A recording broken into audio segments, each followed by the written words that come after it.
Bulavinaka, I am Vijay Narayan. This is Fiji Village on record.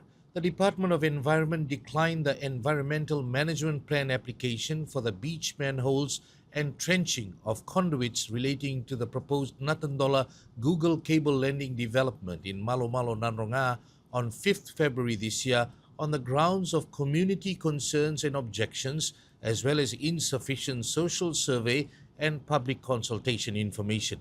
It says the project comprises three components: the proposed landing station facility, the installation of two beach manholes and associated conduits leading to the landing station facility, and the Marine Subsea Cable Landing. Now, three separate environmental impact assessment screening applications were lodged with the department, one for each component. For the beach manholes and trenching of conduits, the Department of Environment advised the proponent that these matters must be satisfactorily addressed before further consideration can be given to the application.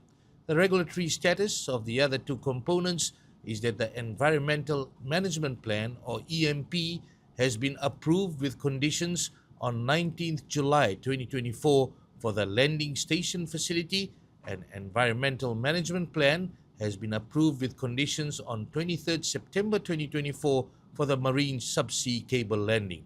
No work has started as yet when Fiji Village inquired about it. The proposed cable route is located at Natadola Bay between the Yellowfin Resort and Spa and the Intercontinental Fiji Golf Resort and Spa, and extends approximately 1.3 kilometers inland along the access road to Maro Road to the proposed landing station facility site. As part of the assessment, the process required a marine ecological resource assessment that was undertaken in 2024 to assess potential impacts on marine habitats, fish communities, birds, and water quality. To minimize environmental impacts, the conditions imposed for the marine cable component include restricting works to daylight hours, suspending earthworks during heavy rainfall and adverse weather, protecting seagrass meadows and marine habitats, requiring prompt reporting of spills, and ensuring that cable installation activities avoid adverse impacts on coastal and marine ecosystems. The department also required a social survey to assess community views on the proposed development.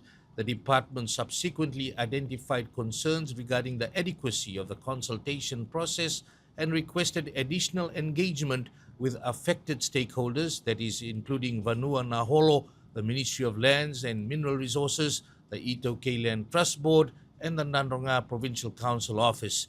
This consultation was facilitated through the Nadroga Provincial Office on 6th February 2025. On that day, the Ministry of Environment made it clear that it will not involve in any compensation discussions between FNPF that represented Google and the Vanua, as this is beyond their regulatory mandate. During the consultations, the Vanua had indicated that they would be drafting a memorandum of agreement for FNPF's consideration. The Vanua also requested that the Environmental Management Plan consultant and the proponent provide an information session on the project in its entirety so that they can ask any questions, and this was relayed to the consultant. During the consultation, further information was requested on the marine coastal assessment and the lease arrangements. The department relayed the request to the EMP consultant and the project component. The groundbreaking ceremony went ahead in 2024 for this proposed project, although the approval process was under consideration. Permanent Secretary Dr. Sivendra Michael had earlier said that if the environmental impact assessment is under consideration for proposed projects, the private sector should not run to the ministers to get things moving and do groundbreaking ceremonies ahead of all the required approvals.